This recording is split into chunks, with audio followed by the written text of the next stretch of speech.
So, good evening, brothers and sisters. Our topic for tonight is the first commandment of God. Last week, our topic is about the general principles of the commandment, no? Accenting the positive. So, the first commandment of God is, I am the Lord your God, you shall not have strange gods before me. Ako ang mao ang inyong Ginoo, wa na mo'y lain pang simbahong ubang Ginoo luwas nako. Okay. Kabalo man ta mga igsoon nga ang atong Ginoo usa lang. O siya lamang ang atong simbahon o himayaon. So ang pinakataas ko no nga tumong sa tao mao ang paghatag og dungog og himaya sa atong Dios. That is the man's highest destiny. No, the highest destiny of man is to give glory and honor to God. Ang second nga destiny sa tao, segunda, is to share the eternal happiness with God in heaven. No? Muna yung secondary. Pero pwede nimo siyang matubag nga why did God make us, no? Why did God create us? So that to share, no? To share eternal happiness with heaven, with God. So gihimo ta sa Ginoo para mo ambit sa iyang maayong kinabuhi dito sa langit. Pero kung technically speaking, ang pinaka number one yun nga tubag is para atong ihatag ang himaya sa Dios, to give glory to God. That is the highest. No? Okay. Let us go to the 10 commandments first. This is the 10 commandments of the Catholic. Ha? Ano na may Catholic? Yeah, because naapoy 10 commandments ang Protestant, ng hanay. You will notice, no? I am the Lord your God. You shall worship the Lord your God, and Him only you shall serve. You shall not take the name of our Lord your God in vain. That is number 2. Manotice nimo, tapos number 10, number 9 is, you shall not covet your neighbor's wife. Number 10, you shall not covet your neighbor's goods. Okay? Sa Protestant Bible, ang ilang 10 commandments nga number 1, you shall have no other gods before me. Ang number 2 nila, imbes nga, you shall not take the name of your Lord your God in vain, gibutang nila na sa 3. Ang number 2 nila, you shall not make into thee any graven image. So, kanang 1, kanang graven image o kanang no other gods before me, sa ato usa lang na siya. Ilagi split nila. Okay? Tapos, para dili mo lapas mahimong 11, kining you shall not covet your neighbor's wife o you shall not covet your neighbor's property, giusa lang nila. Ato aduhaman. Bantay mo. Not covet your neighbor's wife. Number 10, you shall not covet your neighbor's goods. So, usa lang nila. So, actually, wala may strict nga arrangement, anak, brothers and sisters. Okay? The arrangement of the commandments into 10 division serves only as a memory help, and it is a man-made arrangement. Dili na siya nga paghatag ni God dito kay Moses, 10 gina siya. No. It is sa tradition na lang na. No? Kita na lang ng number, anak. Man-made arrangement. It serve para murag memory guide or memory help. So, mao na ang hanay nila ni Martin Luther, mao na ang hanay nato. So, kinsa may una naghanay gidani? Katoliko, siyempre. No? Kaya nigawas naman si Martin Luther sa Katoliko. So, atong basahon ng kinatibukan sa commandment number 1. Exodus chapter 20, verse 2 to 6. I, the Lord, am your God, who brought you out of the land of Egypt, the place of slavery. You shall not have other gods besides me. You shall not carve idols for yourselves in the shape of anything in the sky, above, or on the earth below, or in the waters beneath the earth. You shall not bow down before them or worship them. For I, the Lord your God, am a jealous God, inflicting punishment for their fathers' wickedness on the children of those who hate me, down to the third and fourth generation, but bestowing mercy down to the 1,000th generation on the children of those who love me and keep my commandments. No? Taas, no? That is the first commandment. So, makita na to da, you shall not carve idols. No? Idols for yourselves. Unsa man ang gibdili? Ang idols. Images, no. Wala na gidili. Nga naman. Kung mahinamdaman naman ninyo, si God nag-specifically command kay Moses to carve cherubim, angel. So gibutang diha, ayaw ko no paghimo o kanang nagalupad sa kalangitan or earth below. So, nor bow down. Ang gidili sa Ginoo, ang pagyukbo sa mga binuhat ninyo og inyo siyang kabig nga mga Diyos. Kay siya lang ang Dios. So, unsa may atong pagtulunan sa Katoliko? Kinitanan nga mga ribulto, estatwa, sila mismo walay gahom. Amen? They are just memory help or inspiration or veneration sa image nga iyang gi-represent. No? But ang atong pagsimba mula pos in spirit. We worship in spirit and in truth. No? But we are not angels. We have body. We need visual help. That's why. But wala gidili kana sa Ginoo. Ang gidili niya nga kining ribultuha kabigo nako nga naa gyud siya gahom. So, be careful because a lot of Catholics fall into that kind of idolatry. For example, when they treat their Santo Niño as a lucky charm. When they treat their Santo Niño as swerte gid nako ni kinanglan kanigid siya kay kun dili ni mao nga Santo Niño mamalas ko, that is already idolatry. That is sin. Okay. So tanan nga mga statwa, ribulto, it should be a visual help. And any grace that you get from it, it is because of your faith. Those are sacramentals. Those statues are sacramentals. The grace that you get from those statwa because of the blessing of the church, the prayer of the church, not the power within that statwa. Because we can still be guilty of idolatry kitang Katoliko kung mutanaw na ta nga kini nga Santo Niño maora gini ako ampuan kay kung dili ni mangu nga Santo Niño ako ampuan wa di ko matubag ang akong pagampo. Sometimes no guilty ta. Mao na nga naapoy rason usahay ang ato mga igsuon sa ubang sikta musaway nato kay mura na siya. No? Mulapas na ta, out of bounds na ta usahay, no? The Ten Commandments, mura ni siya og 10 kabuok hook. No? I remember na nag-question sa to, there are only 10 commandments. So nganong murag daghan man tang ipanghisgot nga mga sala. No, it doesn't mean that there are only 10 sins that we can commit. There are a lot of sins we can commit.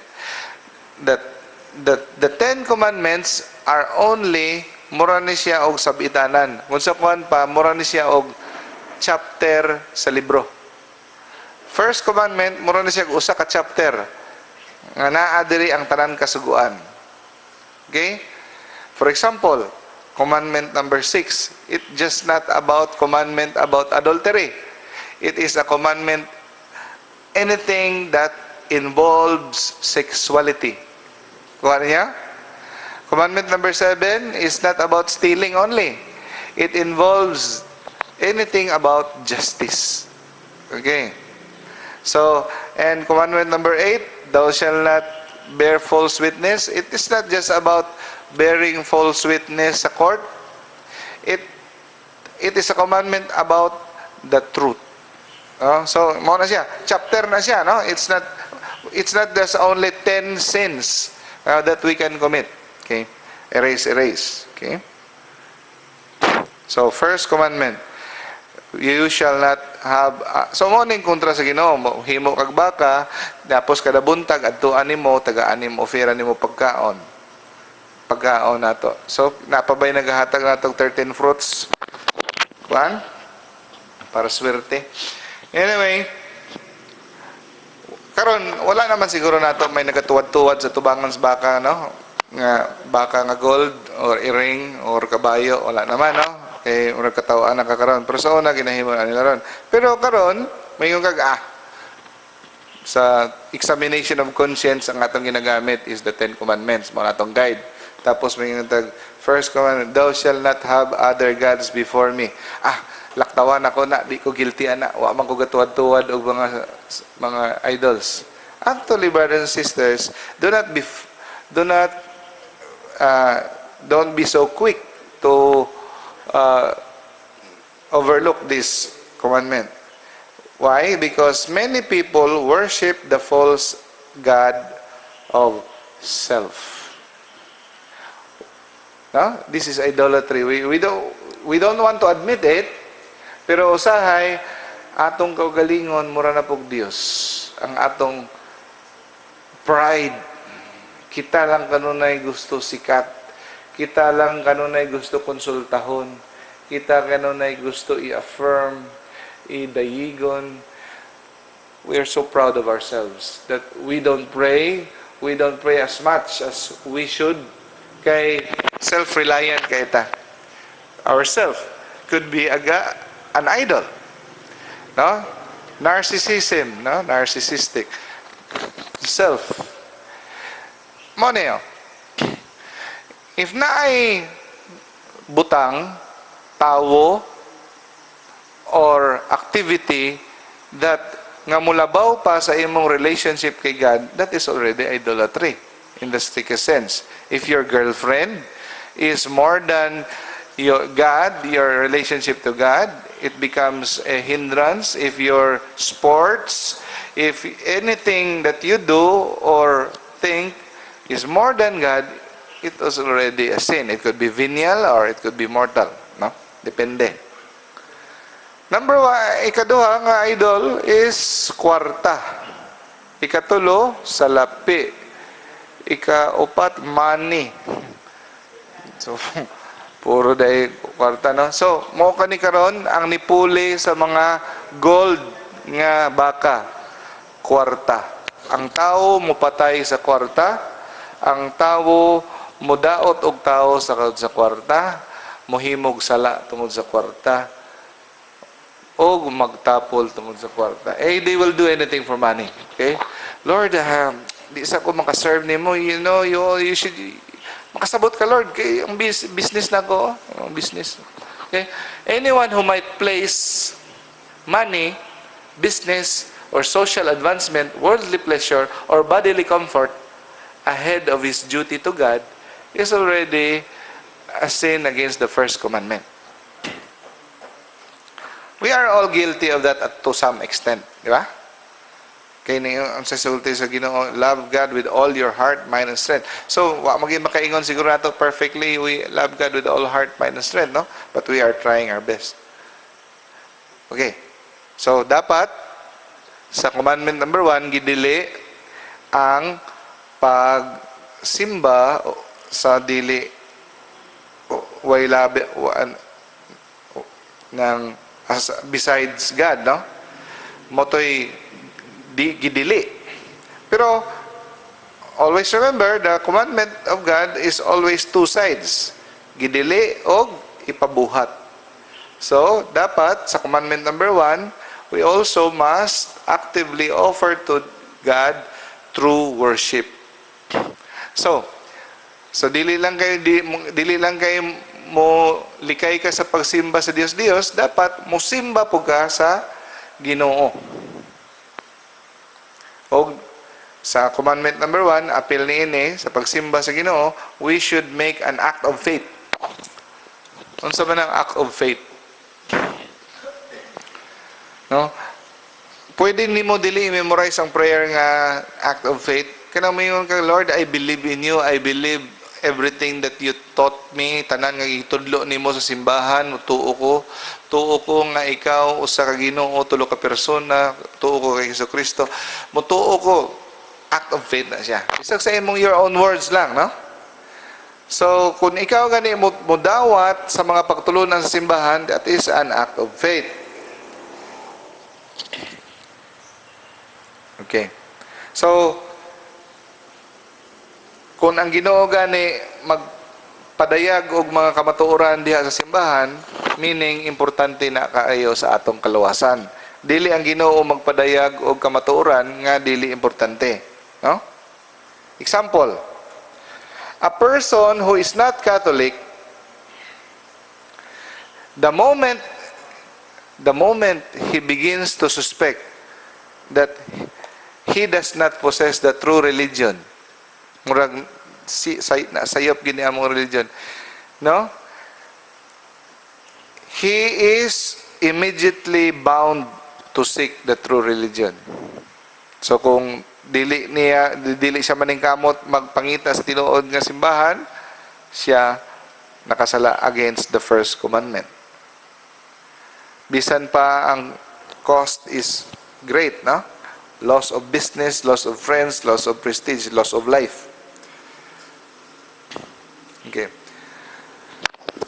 Sulat dere, dili ta mag-assume tungod kini graduate ta sa Catholic school, maayo na kita sa catechism. We should actively study still, no? We have to know our religion. So, nakadawat kita og catechism sa bata pa. Pero sa dako na ta, kinahanglan gyapon na og catechism because morning reasoning. An adult mind needs an adult understanding of God's truth. Ang nadawat nato nga instruction sa gamay pa, pang bata po to siya, no? And to study our faith, to study our Catholic faith is not a matter of choice, no? But it is an obligation. Kay biko na unsaon nimo paghimo og act of faith kung wa ka kabaloon sa imong i-act of faith. Unsaon nimo paghimo og act of faith kung wa ka kabaloon sa imong tuuhan, di ba? Primero, ang kamatuoran nga imong nadawat, imong tuuhan. So pagtuo nimo, that is an act of faith. Pero unsay tuuhan nimo kung wa pud ka kabalo, unsay tuuhan? Kay wa ka nang study, no? Kadaghan, many of our temptations no, sa atong pagtuo, di ba? Usahay maglibog ta sa atong pagtuo nga Katoliko, usahay mura gusto na ta mo gawas. Daghan kuno sa atong mga tentasyon sa batok sa pagtuo, malikayan unta kung kita nagtuon lamang.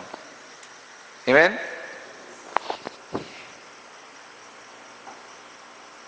So, the first commandment of God requires us or obliges us to know. First is to know the truth. So, makasala dahil ta mga igsuon sa first commandment kung tapulan ta magtuon sa atong faith. To neglect the study of our faith is a sin against the first commandment. Diha pa lang, nakasala na ta. No? So, if we are lazy to read the catechism, to study, or to read the Bible, it is a sin. It could be venial or it could be mortal. Depends. Ang Ginoo rin na kahibalo. Next, the moment you know it, you are required to assent. Give an assent of faith. Meaning, kabalo ka nga naay purgatorio. Pagtulunan sa simbahan nga naay purgatorio. Ang next ni mong buhaton is to accept it. Yes, I believe. ang teaching sa church nga naay purgatorio. So that is an act of faith. The next, no? Ang next nimong buhaton is to profess, is to share it. Sobrang ng tulo. Know it, believe it, and profess it. So, morning act of faith nga prayer. Nato sa prayer book nga akong gihatag ninyo. Oh my God, I firmly believe that you are one God in three divine persons, Father, Son, and Holy Spirit. I believe that your divine Son became man and died for our sins, and that he will come to judge the living and the dead. I believe this and all the truths which the Holy Catholic Church teaches, because in revealing them, you can neither deceive nor be deceived. So, siya act of faith, napoy act of hope, napoy act of love. Natutanan sa prayer book ang ihatag. Pero kung gusto gini nyo og kompleto yun nga act of faith, pray the Apostles' Creed. Kana kompleto gina, no? Samot ng Nicene Creed, no? So, every time ko no nga makadawat kag bag-ong pagtulunan, you must make an act of faith. Every time nga tintalon ka against sa imong pagtuo, you must do an act of faith para malikayan ang tentasyon. Di ba sa ahay moabot ang tentasyon, brothers and sisters, nga tinuod ba gyud ning Katoliko? Basig binuangan lang ta aning Santo Papa, binuangan lang ta aning mga pare. Sa ahay, di ba? Tinuod ba gyud naay mga tentasyon moabot? Tinuod ba gyud nga naay Ginoo? Basig nagsayang-sayang lang ko sa akong oras. Wala day Ginoo, so nugon ngay ko, maghapi-happy unta ko karon. Na mo ambot gina, no? So every time that happens, you have to make an act of faith. So kung dili kuno ka maghimog act of faith from time to time, your faith will become inactive. Delikado. Tunaw. The first commandment requires also that we make an outward profession of our faith. Outward. Pakita gina to. The first commandment. So, i-profess na to. Padayon na to. Kung manguros tayo, ipakita. Mo-pray ka sa gawas, restaurant. Dili ka maulaw. You have to share. Kung manguros ka, panguros. No? Pero, siguro duha nga dili pakita-kita. Ha? Kaya kung pakita-kita po, nakasala po ka. Di ba? Nakasulat na sa Bible. When you pray, do not be like the publicans, the Pharisees who wants to stand so that everybody can see. No. All we need to do is just to profess our faith. You have to be proud that you are Catholic. Ang uban, pag-abot na sa faith, maulaw na nga sila Katoliko.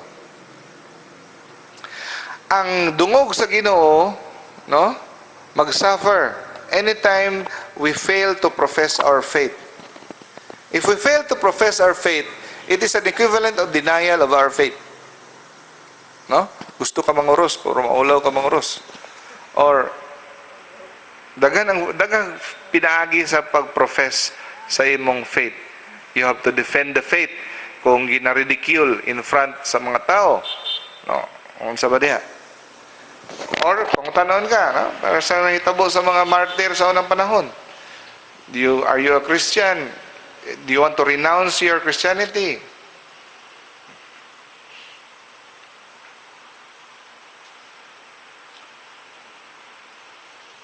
So we may fear to profess our faith because it means a loss of business, because it will make us conspicuous, or because we fear raised eyebrows or ridicule, katawaan ta, sunlugon ta. So di ko ta magpahalata sa atong faith kung naay discussion diha about oral contraception, hilom-hilom lang ta, bisa pag maingon sila, mga Santo Papa, mga tudlo, mga bot-bot na. Di kita mo tingog, kay gusto tag di lang ta makabikil. Ang imong paghilom-hilom diha, ang wala nimo pag-defend sa imong faith, is tantamount of a denial of faith. You have to defend our teaching if you have the opportunity. If you have the opportunity. If you keep quiet, just to gain the sympathy of your friends, no? Pero ayaw po, sige ka palaaway na yung ka, di gamay-gamay lang. Use your prudence. No? Use your prudence. Okay.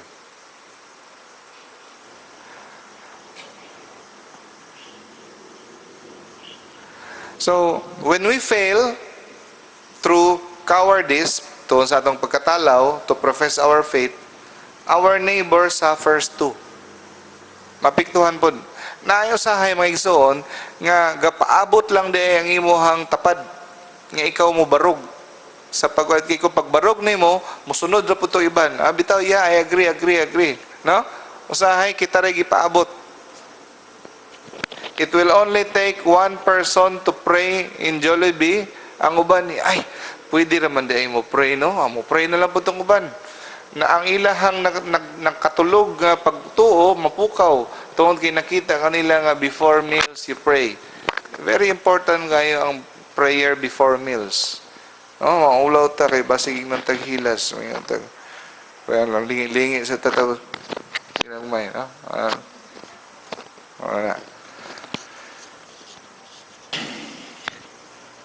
It is important to make open profession of our faith when there is the need of someone else for the strength and courage our example will give.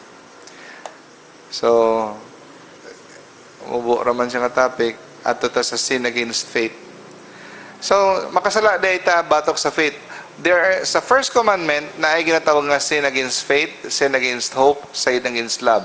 Faith, hope, and love. So, tonight we will be discussing sin against faith.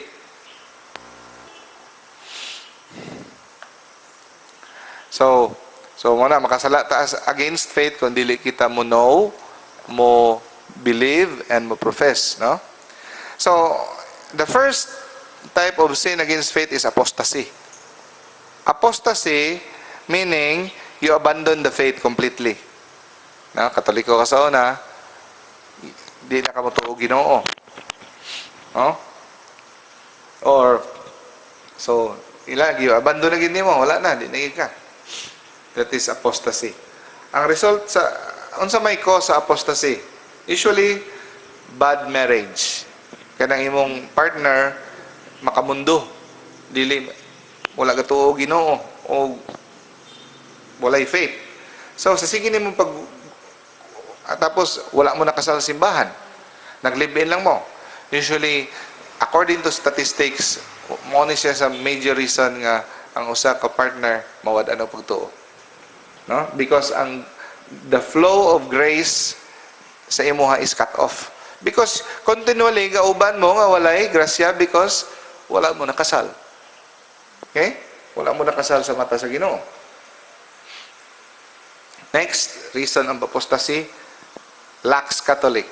Tapulan. Halos di na mo simba, walay tuon-tuon, di na mo pray, lax Catholic. Kadugayan, it will lead to apostasy. Next, ang tao nga, Katoliko nga, sigig kinabuhi sa mortal sin. Sigig premarital sex, sigig pornography, sigig addiction, sigig pangawat, sigig pangabit. So, ang tao nga nagasigig kinabuhi sa mortal sin, kadugayan, iyang i-justify ang iyang sin. Pag justify na niya sa iyang sin, diha na, i-reject na niya ang pagtuo. Dauto na niya ang simbahan. Mananingon si Cardinal Burke, no? Minunduman niya ang iyang professor sa una. Sa mga pari daw, sa mga clergy, nga rebelde, dili gani mo tuo. When there is daw a problem in obedience, kay naa may mga pari nga dili mo tuo og bishop, di mo mga mutudlo ng mga lahi-lahi, no? Na anak karon. When there is a problem in obedience daw, usually there is a problem with chastity. When there is a problem with obedience, there is a problem with chastity. Na ang ginay sekreto nga tinago, nga mortal nga sala. So, mo na yung hitabo. So, ang faith nato kuno is a gift from God. So, kung imo nang i-abuse, time will come, no? Nga dili na i-allow ni God ang iyang gift to be abused. It will be lost. Next reason of apostasy, intellectual pride.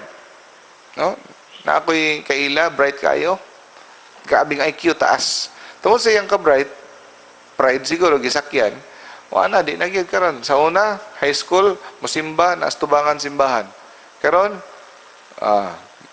militanting atheist. Di yun mo to Ginoo. Kaya bisan pag sa panahon sa akong deathbed, di yun ko mo convert. Wa yun Ginoo. So pero nag-debate me, ingan siya. Sige, ani na lang. Pakitaon gani ko ghost. Pakitaon ko ghost. Mutuo ko na Ginoo. Okay, ghost na guna, no? Meaning na ikalag. Makakita lang ko ghost. Karon gaampo mi nga pakiton siya ghost. Pero ang problema lang, ang yawa bright man na. Di gina siya pakiton. Okay, iyahan na gud siya sa yawa. Anong pakiton pa man siya, no? So di mawala siya sa gahom sa yawa, no? Di gina siya pakiton. Next, unwise reading. Pataka lagbasa bisag unsang mga libro. Gospel of Thomas, Gospel of Judas, kanang mga New Age, mga libro nga libro sa ubang mga sikta, di pagani ligon ang iyang faith, basa na Da Vinci Code, mga unsa na, no? Unwise reading, so is a threat to faith. Not having learned to weigh evidence and to think for himself. Don't you know that a fool can ask more questions in an hour than a wise man can answer in a year?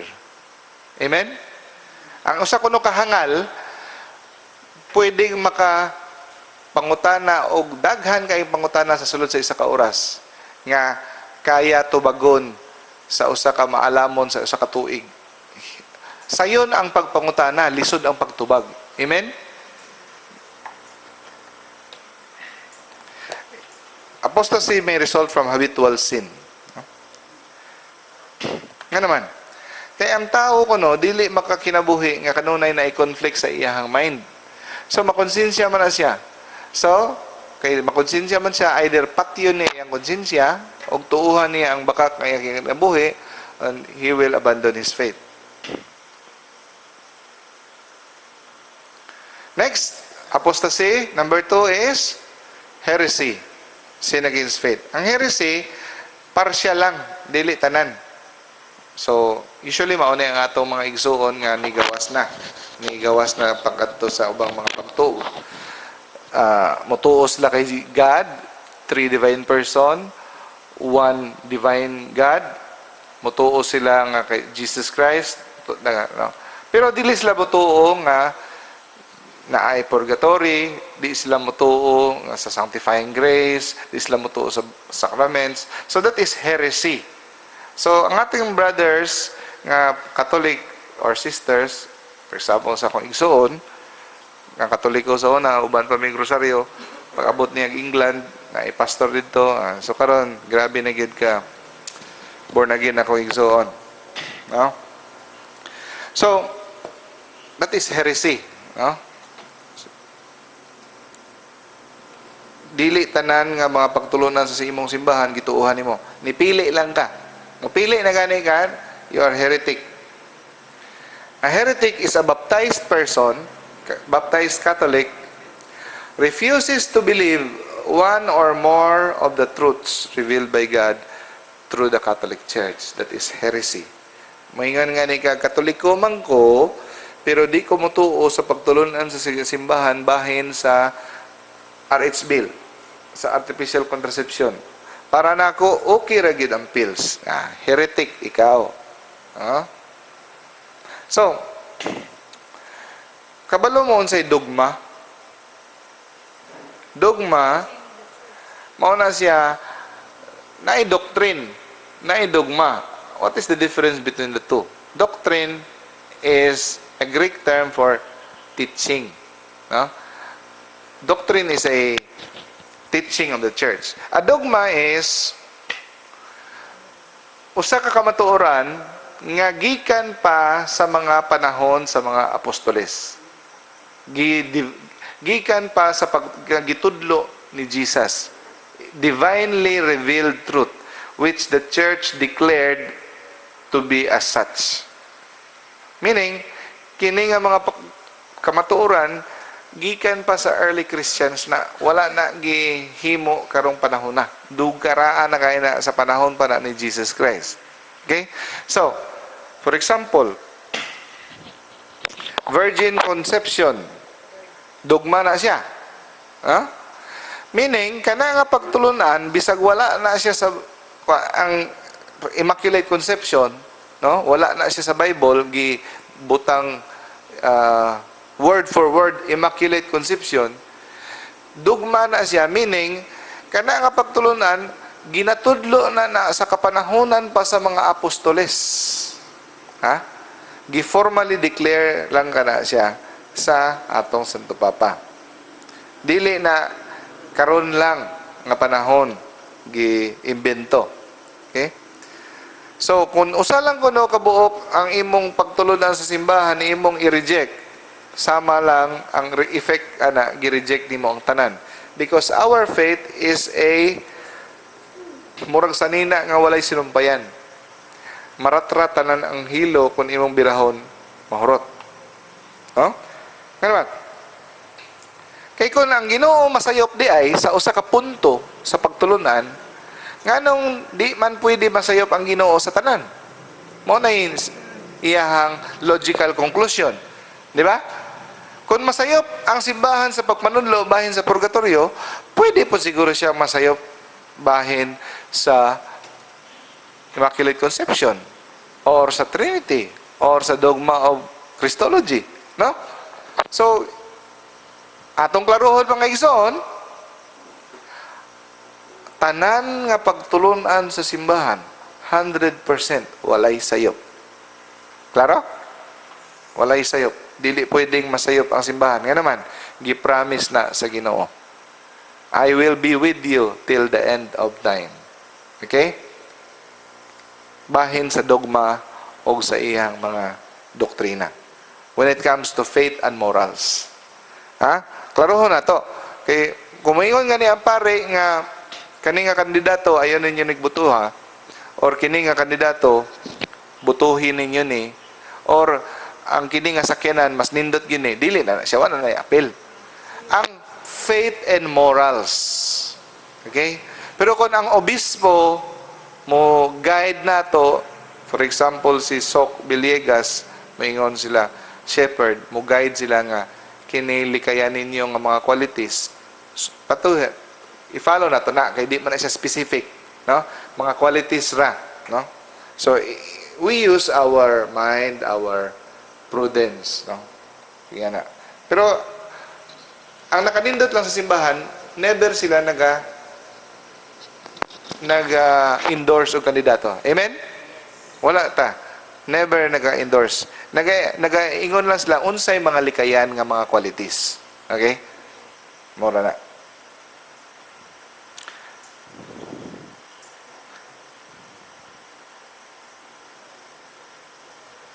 Okay. Nga ay exception niya. Atong basahan na. A Protestant, sincerely believing the teachings of the church in which he was raised. Example, natao siya, born again siya. No? Sincerely believe gid siya nga ang iyang pagtulunan insakto. With no opportunity for knowing otherwise, no? Is not a heretic. Dili siya considered heretic because nagdako siya nga 100% nagatuo siya nga ang ilang pagtulunan mo insakto. Kinsay heretic? Ang Katoliko nga migawas. Kuha niya? Okay. Another sin against faith is the sin of indifferentism. Ano sa maning indifferentism? Kanang maingon ka, all religions are equally pleasing to God. All religion are the same. That is heretical. That is a sin against faith. Sayop na. Mga igsoon, always remember this. We have to respect each other's faith. Muslim ka man, Buddhist ka man, born again ka man, Sabadista ka man, we have to respect the faith of others. Amen? No question about that. We have to respect. But, when you respect the faith of others, lahi na pud na siya kung muingon ka nga, we respect our neighbor's conscience. Bisan pagsayop na sa atong tanaw. Sa atong tanaw, ang iyahang pagtuo sayop. Irespetuhon na to na. Pero lahi na kung muingon na ikaw nga bisag sayop ang iyang pagtuo, it doesn't matter. Muingon na gani kag walay kaso. Bisag sayop siya, diha sala na. Because it matters. Ayaw siya og ipakanubo, ayaw siya og ipakalain, you respect, but do not declare. Do not declare nga your faith and my faith are the same. No. Because if you say that, mura lang og nag-ingon ka nga truth and error are equally pleasing to God. Ang bakak o kamatuoran, parehos lang nga makapahimuot sa Ginoo. Sala na. Kay kabalo ka nga sakto ka, kabalo ka nga sayop siya, pero imong girespeta ro, di mo isulti lang nga sayop ka, no? Kay sakit ta, no? Pero you pray and you imong barugan ang imuha, you present your faith, pero ayaw yung sulti nga parehos lang tang duha. Di gyud na pwede. Kuha ninyo. It doesn't matter what you believe. When you say that, no? Moingon nga ni kag walay kaso bisag unsa imong itinuohan, ang importante imong binuhatan. When you say that, you are guilty against the sin of faith. No? You are guilty of sin against faith. Kasala ka. Sin of indifferentism. Mayong kag parehos lang tanang reliyon. Ang importante imong tinuohan. Sayop na. Og daghang Katoliko nga wa kabaluan eh. Amen? Daghang Katoliko wa kabaluan eh. Indifferentism can be expressed by our actions. For example, it is wrong for a Catholic to participate in a non-religious service. We are discouraged to join worship service, musimba ta sa ubang simbahan. Okay? To participate actively in such service would be a sin against the virtue of faith. Nga naman, nga nung sala man ta nga dito ta mo simba sa ila mo participate ta, because ang Ginoo na ay gusto nga pamaagi unsaon siya pagsimba. Unsa isulti sa Ginoo? Do this in memory of me. Do this. Unsaon man ang gusto niya pagsimba? Na ay priest, na ay bread and wine, nga ihimuon nga iyang lawas ug dugo. Mauna ang gusto niya nga pagsimba. Dili ang praise and worship o ang Bible nga wali maura na. Wala ko nang ingon nga ang praise and worship dautan, wala ko nang ingon nga ang Bible study dautan. Pero pwede na siya dili pagsimba. Praise and worship lang mo. Prayer lang. Pero ang pagsimba na gani sa Ginoo, naa siya'y gusto mapamaagi. Misa. So kung kabalo na ka nga mao nay gusto sa Ginoo niya mo participate ka ni, you sin against mura kag naingon nga parehos lang ta. So ang uban mahadlok barog sa kamatuoran kay hadlok kontrahon. Kung gusto man gyud ka mo attend, you have pananghid ka sa directive sa bishop. Okay? However, when it is a matter of a public, non-denominational or ecumenical religious service, the Catholic must be guided by the directives of the bishop. So, it doesn't mean, brothers and sisters, nga dili ta mo pray together with our born-again brothers. Can I pray for you? No, it's okay. Walay problema na.